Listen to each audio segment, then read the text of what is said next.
and a very warm welcome to the 150th Security Thought Leadership webinar. As you know, the idea of thought leadership is to evaluate today, to critique what's going on today in order that we may get a better type of security tomorrow. And we're not trying to solve the world's problems today. We're trying to get ideas and thoughts on what's wrong and how we might think differently about it. And as you know, we've covered many, many topics, and in front of you are those that are coming up soon.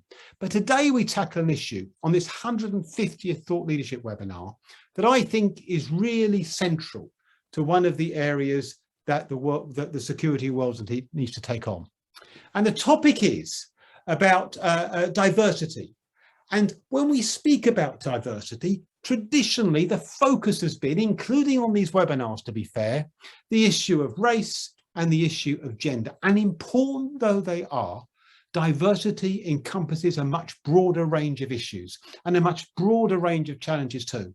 So today we've got three panelists who are going to help us evaluate those aspects as they apply to the security sector.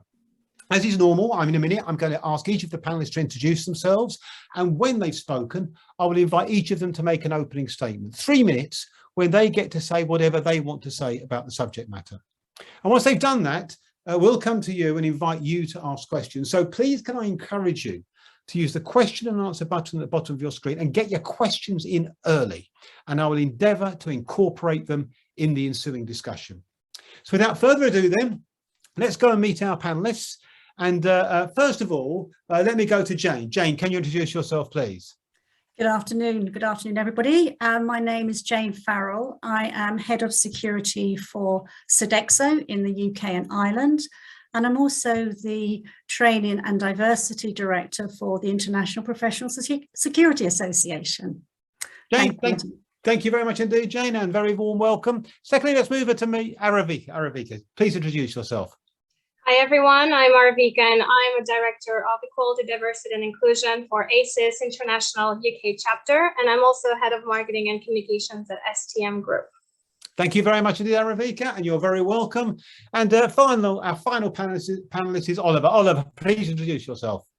Yeah, I'm Oliver Lincoln. I run the UK sales team at Securitas, and I'm also the chair of the Pride at Securitas community group, so the LGBT+ network at Securitas. Thank you very much indeed. And once again, an expert panel. I mean, you write to me from around the world and tell me, how comes we managed to get such good panels? Well, we just ask the best. And they say, yes, it's as simple as that. Okay, I see what we're going to do now. We're going to go back and meet each of the panelists once again. This time, I'm going to invite each of them to make an opening statement, 3 minutes, when they get to say what they think the issues are about this subject matter. So Jane, back to you. Can we have your opening statement, please, Jane? Yeah, thank you, Martin. So in my role, I lead a very diverse team and have been promoting diversity in security for 10 years, initially with women in security, which has been very successful. And I do have team members who have disabilities and one representing LGBT. By making the workplaces more welcoming for these groups sends a clear signal to all employees, and their individuality is accepted and valued, and their contributions are welcome. There are a number of engagement network groups working with organisations such as Stonewall and Business Disability Forum, which are open to the whole workforce and through specific engagement link into national or international events. Similarly, with disability, employee networks aim to encourage inclusivity and cohesion amongst our employees by providing education to others and to raise awareness and celebrate everyone's contribution and ability. We do see the SIA have produced a handbook or a book on documenting disability within the industry, highlighting that disabled people are underrepresented, so it is recognised. The ability to be calm, professional, particularly under pressure, are important. So is reliability, vigilance, good judgment, and strong communication. This highlights that there are different types of jobs in the private security industry and many different environments. So it is suitable, it can be suitable to both these groups. We can also see some engagements, some good engagements through fair recruitment processes, where the skills of the jobs and the behaviours for those jobs are, to carry out the jobs are matched, and the interviewer and the interviewee is able to sell themselves against that criteria. We see a lot more activity promoting groups through LinkedIn, Twitter, and social media, but these do tend to be a little bit more general. So we do see gaps. So what are these gaps? We can see a lot of good initiatives encouraging equality in both groups, supported by companies. But do these initiatives actually reach the frontline people, and more in particular, those people who may be potential candidates for our industry? One of the biggest challenges, I think, has always been the perception of what a security officer's role is, and their appearance, how it appeals to these groups. If I look at a job advert, for example, for a security officer, it will tell me about the job, it will tell me about the skills, but nothing about working in an inclusive environment to fulfill my potential, unless I do a bit of research on a website. So why hasn't there been a focus on promoting these groups? Well, I think the pandemic has certainly probably hindered continued work that has already started in these areas, which has taken priority. But yet there's been a huge demand for security officers, and look at that wide potential pool of talent awaiting what may have been a missed opportunity. I think there's still a stigma attached to the perception of working in security, that tough big guy, which must be broken down as the role as the security officer is changing. It's becoming more customer focused, with a strong need for good judgment, strong communication skills, and use for diffusion of conflict. So what should happen next, and who should be responsible? Well, I think employers should continue what they're doing. They're doing a good job at the moment, carry on what they started, but ensure that all that good work does reach the right audience, those frontline people, and those people that could be potential roles in our industry.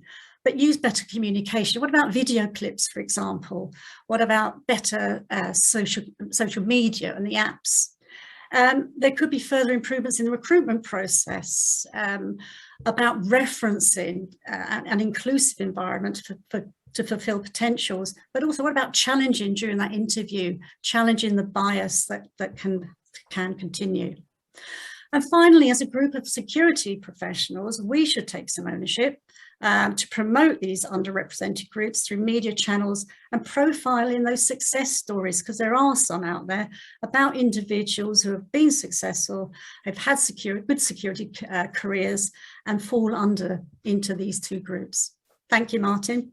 Thank you, Jane. Really, really interesting. Many points there that we'll come back to, I'm sure, in the ensuing discussion. Okay, thank you very much. Let's go to Aravika. Aravika, please, your opening statement. Sure. It's been proven that the companies that embrace diversity are those that are thriving. And embracing diversity means embracing the differences, the backgrounds, experiences, sexual orientation, and all of this really impacts on the organizational growth.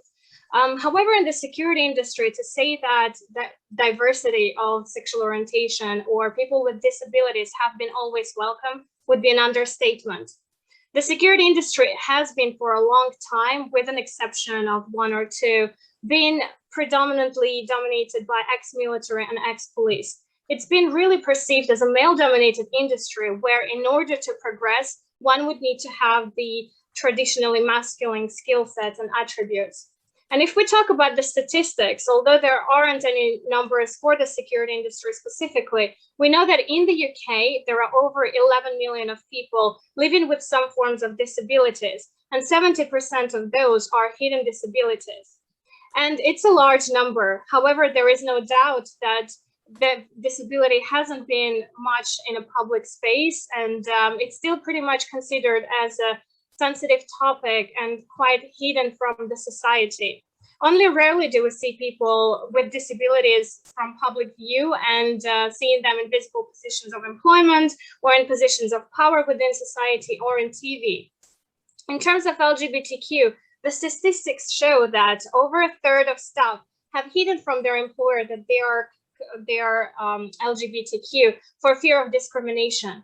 And 1 in 5 staff shared that they've received negative comments from their colleagues because they are related to LGBTQ. And these statistics are actually unacceptable. I believe that engaging in dialogue and taking a positive stance towards equality and inclusion can help any organization thrive and develop. Organizations need to be enlightened in order to see the value of employing outside the traditional norms. Employing EDI and well-being champions should help develop a greater degree of equality and diversity. And also, the positive promotion of equality, diversity, and inclusion is a key, and participating in social media initiatives and campaigns such as Coming Out Chronicles, where employees are sharing their experiences of how they came out. This can be motivating for others. Organizations can create their own campaigns, but also producing videos, doing interviews with their own staff and generally the public, talking about their disabilities or being a member of LGBTQ community, their challenges that they've experienced at their workplace and how they overcame them, their successes. This can all be inspiring, motivating for others, but also can be educating for those that are less experienced in the topic and are not really understanding the challenges that others may face.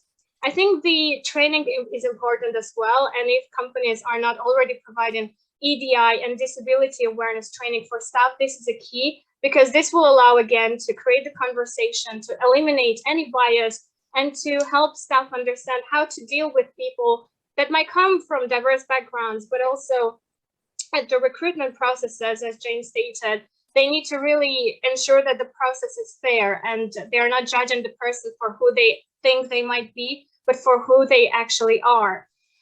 Also, what I think is that supporting communities and participating in local initiatives can all support LGBTQ community and people with disabilities. But this all has to be done with heart and in a meaningful way. Otherwise, this will all become just ticking the CSR box exercise, which I think we all want to avoid.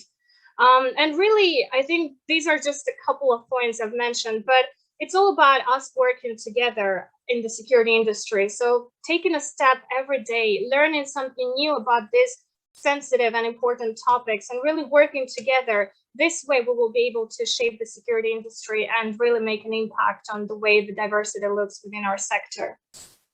Ravika, thank you very much indeed. Fantastic points again as well. Thank you very much. Let's move on then to Oliver. Just before we do, can I say to the audience, if you want to get your questions in, question and answer button at the bottom of your screen, get your question in early and I'll endeavour to come and incorporate it in the ensuing discussion. That's after we've heard from Oliver. Oliver, your opening statement, please. Hi there, thanks, Martin. So I've been at Securitas for just over 5 years. I've joined, there was no real obvious LGBT plus community, didn't know anybody who was LGBT plus. You know, I was in a sales environment surrounded by white straight men, very testosterone fueled, very intimidating environment, really, coming from a very small business into a very corporate organization. So the fear of coming out, the reaction, what's the impact going to be on my career? I'm in my probation period. Am I going to be isolated?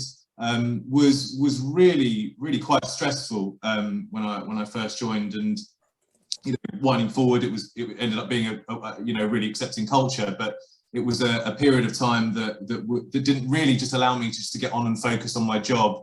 I was constantly you know, careful with my language, using gender neutral pronouns and talking about my partner, my other half, and things like that. And that fear is really horrible, and it just reminds you every single time of the start of the process, of when you came back, when you started the process of coming out, you know, whenever that was for someone on their journey.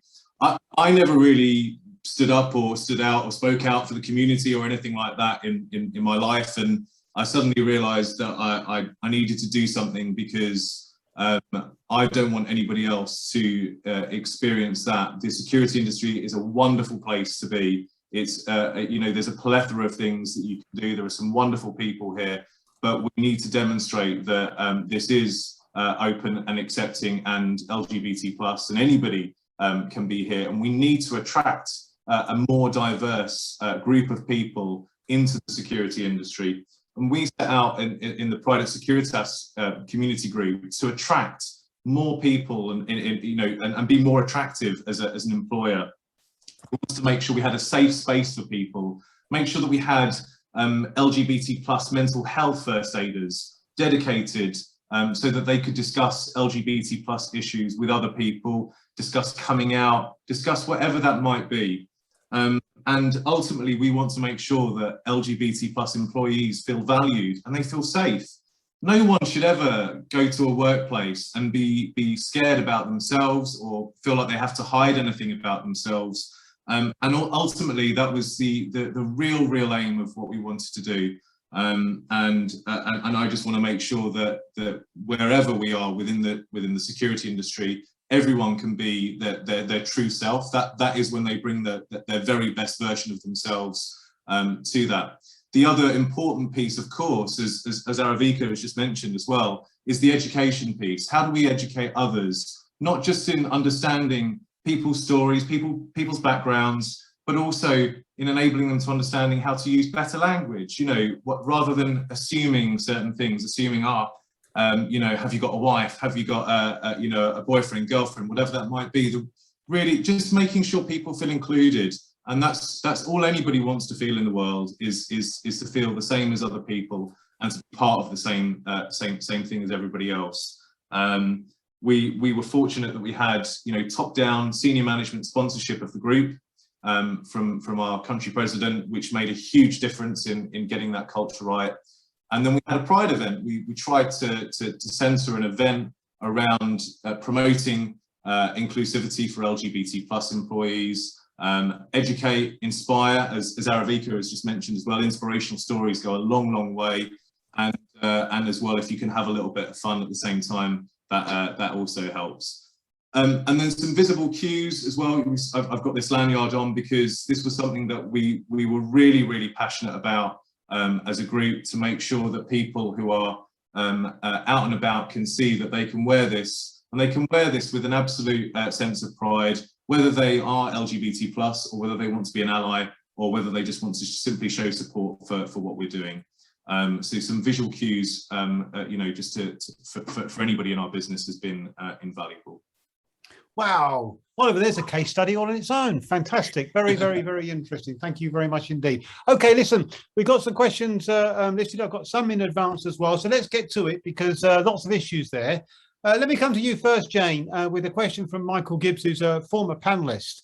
And he asked this question: how do we know the LGBTQ and disabled people are underrepresented in security, other than anecdotally? As one speaker mentioned, many disabilities are not evident. Or does it even matter whether LGBTQ disabled people are underrepresented if they have to hide who they are?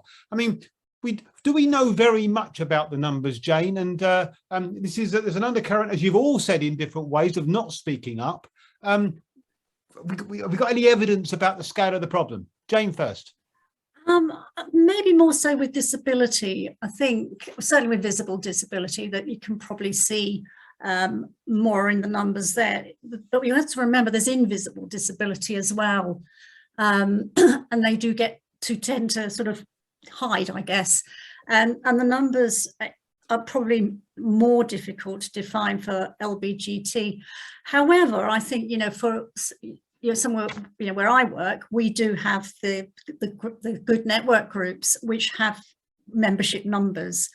So our Pride network is our fastest growing network that we have at the moment, which is really good news. And similarly with disability. So we can tell numbers through that. But it's not an easy one to catch, I don't think. No, Aravika, you mentioned the same thing, really, didn't you, in your opening statement? This issue, because if we did have numbers, it would help, because it would begin to put a perspective on it. Aravika, just your thought on Mike's question. Yes, I also agree. I've been looking for statistics for the security industry specifically, but also the rest. There is nothing about it. We know generally within the UK, but again, LGBTQ has no statistics. It's harder, as Jane mentioned. I think it's really important to analyze within your organizations and perhaps carry out surveys so you know what's happening within your organization. As a marketer myself, and now in my EDI role for ACES, I want to really look at doing those interviews with people that are actually belonging to those communities and that are feeling comfortable talking about that, because otherwise we don't hear about them. We don't talk about them, and managers will not really go out and talk about these kind of things with them unless we encourage that. And I think it's really hard to identify the numbers unless we carry out surveys or we talk to people. So yeah, I mean, just on that, and since you mentioned ASS, the ASS Foundation are just about to start a survey on this very issue. Not public knowledge yet, but releasing it for the first time. So any researcher interested in knowing more about that or getting involved, do contact the foundation. Oliver, just when you came out, Oliver, presumably you found others in the company were also keeping quiet about it, were they? I mean, I'm guessing, Oliver, your numbers? Yeah, we took a survey actually last year, but you're absolutely right. Suddenly, as I came out, and James mentioned the Pride Network being the fastest growing network, and suddenly as we raised our head above the parapet as such, and said, hey, we're here and we're a little community. Suddenly people started coming forward and coming to reach out and say, hey, I'd love to be part of the network group, and to see how we can encourage other people and inspire other people, which is awesome. We did a survey, an equality and inclusivity diversity survey last year, to try and understand from our employees what the sort of percentages were within Securitas, and 86% identified as heterosexual, and 14% either identified as LGBT plus or preferred not to say. So we have a potential quite substantial pool here of people who may be going through LGBT plus issues, who we need to provide support to, and and within the disability piece as well. So anybody that's that had a disability, a long-term physical health condition, a mental health condition, we had 20%. And this goes back to the I think Aravika or Jane, maybe both have said it as well. This is a hidden piece. Unless people speak about LGBT plus issues, unless people say that I've got a hidden disability and I need to engage on this and I need support, then we don't know what those numbers look like, and that's really, really important for us to say. And this is why doing things like this and being visible and doing Purple Light Up Day that we supported at the end of last year for the Disability and Neurodiverse Network, it's so important for these things to be recognised so that people can get the support they need. Oliver, thank you very much indeed. And I'm going to stick with you if I might, because Javan Simpson has asked about the whole culture issue. We got a question in advance which asked me to address this question with you about whether a massive cultural change is necessary within the sector. And I wonder whether I can ask you a specific question, specifically about language. And I'll come to you second, Aravika, on the same issue. That I was just saying that just before Christmas, having a conversation about this, the language that is used in common parlance is accepted amongst a certain educated group, perhaps, that some language, calling a woman a bird, calling someone queer, is a pejorative term, clearly. But I was speaking to an ex-offender about this who didn't feel the same way and thought it was just the way people spoke. This issue of language, Oliver, is that a massive issue to tackle? It's a really important piece to tackle, definitely, because, and I think it's really more the assumptive language that can be quite hurtful and quite and put people at unease, and I think that's a really big part. But I've experienced a couple of interviews where a couple of people who I've been interviewing for used homophobic slurs, or what they thought was an acceptable word to use, obviously down the pub. Yeah, fine. If that's what you want to do amongst your friends who know you and know that that this is something that you can use. If that's what you want to do, that's fine. But not to an outsider. So it is an important point. It is a really important point certainly for the LGBT plus community. But the big piece when it comes to language is making assumptions, and that's what and particularly around pronouns now. For the trans community, this is becoming a bigger and bigger issue, and making sure that people feel really comfortable. So really simple things like using LinkedIn. You can now put what your preferred pronouns are. We're encouraging people to do the same with the Securitas as well in our workplace communities. So it's some really simple, easy changes, but allowing people to as well challenge positively. And by that, allowing people to, you know, to go back to people and say, hey, is it okay if you don't use that language? What we prefer you to say is this. And if people can then take that feedback on board and say, oh gosh, you're absolutely right, that is insensitive, or I did assume this, I need to change my language. So just allowing people to take a step back and think in a really positive way, rather than, you know, in any sort of accusatory way. That's also important. Yeah, very good. Ravik, I'd like to get your point on the same, because you sort of touched on this yourself in your opening statement. This issue about culture and how we change the culture and the role of language in that. Ravika. So I think the culture needs to come from the leadership and from the top, really. They need to lead by example. And in our case, I think the culture has been improving massively because we've introduced the wellbeing champion at work, and she has ADHD, autism. So she has a first-hand experience of hidden disabilities and some challenges that all staff may experience. And we're working closely together to really identify not just on the disability piece, but we're looking at everything around EDI. So because we're understanding one side of the issue, we're looking at others as well. And we're continuously discussing what else can we do. So we're producing e-newsletters sent out to all staff, and we're covering this kind of topics.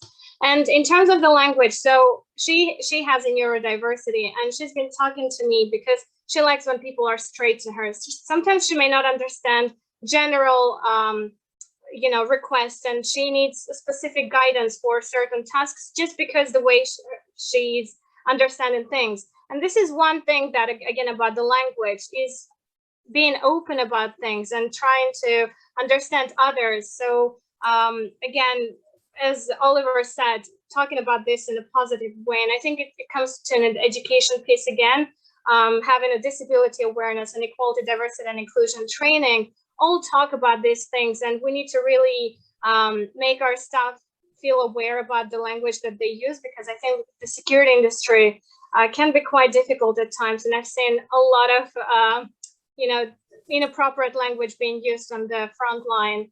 And it's just the education, talking to them and raising any concerns and issues openly. Yeah, I mean, that makes sense. I should actually declare something that I don't think people in the world know this, but I grew up in a family. My mother was totally deaf, so she couldn't hear at all. And I witnessed all through my life the injustice of how she was treated by people. So I sort of, maybe I'm coming at this with a sort of a genuine heartfelt need to see things get better. So very interested. Jane, let me come to you next, please, because one of the issues that cropped up, you mentioned this, Jane, in your opening statement, was this image of the macho and the perception of the security sector. And I know for many reasons, and the whole sort of women's movement has been very important in challenging that bit. But Mark Rowe, another former panelist, has mentioned this in terms of the emphasis that comes from police and military. Does that complicate this, or is that an opportunity? And how do we go about getting the world to think differently about the security sector? What are the strategic big level steps that we might want to think about, Jane? I'll come to Ravika afterwards. Jane. Well, yes, this macho image. When I was working with increasing my numbers for women in security, it was a big problem then. And I think it's really about promoting the role of security now. It has changed, as I mentioned earlier, and it's not about being able to fight off people, and in some cases it's about keeping people in. So I think for me, it's about really promoting the new world of security, what the skills are, what are we looking for in a good security officer, or not just officers, but also sort of management positions. So I think in terms of strategy, it's got to be about really understanding the role and promoting that role as in a positive way. And maybe looking a bit more at the softer skills, but also the environment that those softer skills can apply to. And then I think then certainly when I was working with the women issue I had, that certainly started to encourage and break down those barriers, and people started to want to upskill and wanting to learn more about the industry. You know, something, I mean, in some ways, when I hear you say that, Jane, of course, in presenting that different message, it's also an accurate one, isn't it? I mean, there's no exaggeration, or, I mean, the security world has changed. There is a different thing. Just for example, I was out on Monday with some ex-offenders. We do penetration tests on building, and they go and steal, we give the goods back and explain it. And one of the things that comes through sort of that world is that security is often about not arresting, not catching, but actually approaching people and saying, don't take that, and can I help you? And I see you've got some goods there that you shouldn't take them. The emphasis has changed dramatically, hasn't it? It's a matter of just portraying it as it really is, perhaps. Yes, I think now, certainly in the last 2 years, we didn't used to see security officers in supermarkets, which we do now.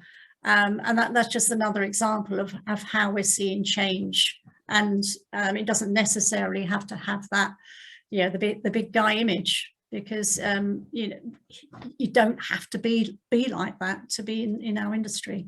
No, absolutely. Okay, Ravika, so similar thing with you about, and the question I would like to get tackled here, Ravika, is strategic things we need to do to challenge the perception about what people believe security to be, which you also mentioned in your opening statement. Yes, I think it's the positive promotion internally and externally through social media, through policies and procedures. So, for example, our company has been working with Network Rail, China operating company, preventing suicides. And they've been in a security role. So they've been actually talking to people using customer service skills to prevent suicides, which resulted in over 120 suicides. And I think this is what we need to promote. We need to show the diversity that the security sector has. It's not just a security guard, but it's also customer service assistants in collaboration with security officer role that staff can undertake. It's also, the security sector is very diverse. It's also cybersecurity and other areas as well. And we need to really look at that and promote that from the positive aspect. We need to, again, do interviews. We need to do a lot of videos and share those interviews with the public. During the job adverts, we need to share the skill sets and really look at being as diverse as possible in our job advertisements on our website, so that our pictures reflect the diversity of the sector. We need to really look at working with stakeholders and internally with the board to understand how do we want to progress further, and how can we actually attract different kind of people to the industry, and so that the people talk about it from a positive light. Because I've been working in the security industry for over 5 years, and every time I say it to somebody, they are guessing, oh, you're in the security industry, it's a very male-dominated sector, how are you finding it? And I must say I'm totally enjoying it. It can be struggling sometimes and challenging at times, because there is a lot of work to do, but I think it's just working collaboratively with our internal teams and marketing especially as well. Yeah, I was just thinking, of course, you've got both sides of the skill set. You've got the interest and expertise in the diversity issue, and you've got the communication to take with it. So worth thinking about. I'm going to come back to you, Oliver, with a question from Andrew Rice. And Andrew says, our company has, I believe, great opportunities for people of all backgrounds. We have communities where allies join in the conversation, help each other. In a recent hiring process, we had 0 applications from the disabled community. It's surprising, as with working from home capabilities and support in place, this would be an ideal place to work. But how do we reach into both the disabled and the LGBTQ community and encourage applications, Oliver? So it's one thing to recognise the fact there's a gap. It's another thing to say this is a great opportunity, but clearly there's a gap there. There's a gap in making that link. Absolutely, and one of the things that we've tasked ourselves with is linking into our recruitment team and to say, you know, how are we making sure that we're using inclusive language, inclusive imagery within our recruitment campaigns, for example. So, you know, one of the things we've tasked recently as a new campaign within Securitas is, you know, do you see yourself in security? And it's designed to be a bit of an inclusive, you know, recruitment campaign to really show that, you know, anybody can be within the security industry. It doesn't matter what your background is, And if we can talk about some you know, going back to the inspirational stories, you know, video imagery is fantastic. We had a situation at a major gallery museum where we had the launch of this brand new network for disabled people and for neurodiverse people. And what was really interesting was we had a number of people come to us and say, well, actually, we were thinking of leaving, but you've set up this network. So what's this going to mean? And we had a conversation, a really good conversation, and as a result, put some safeguarding in place for them to assist them that A, makes them feel valued, makes them feel safer at work, more comfortable at work. And also, as a result, we have retained some really experienced security officers within that environment who've got such great knowledge of that setting.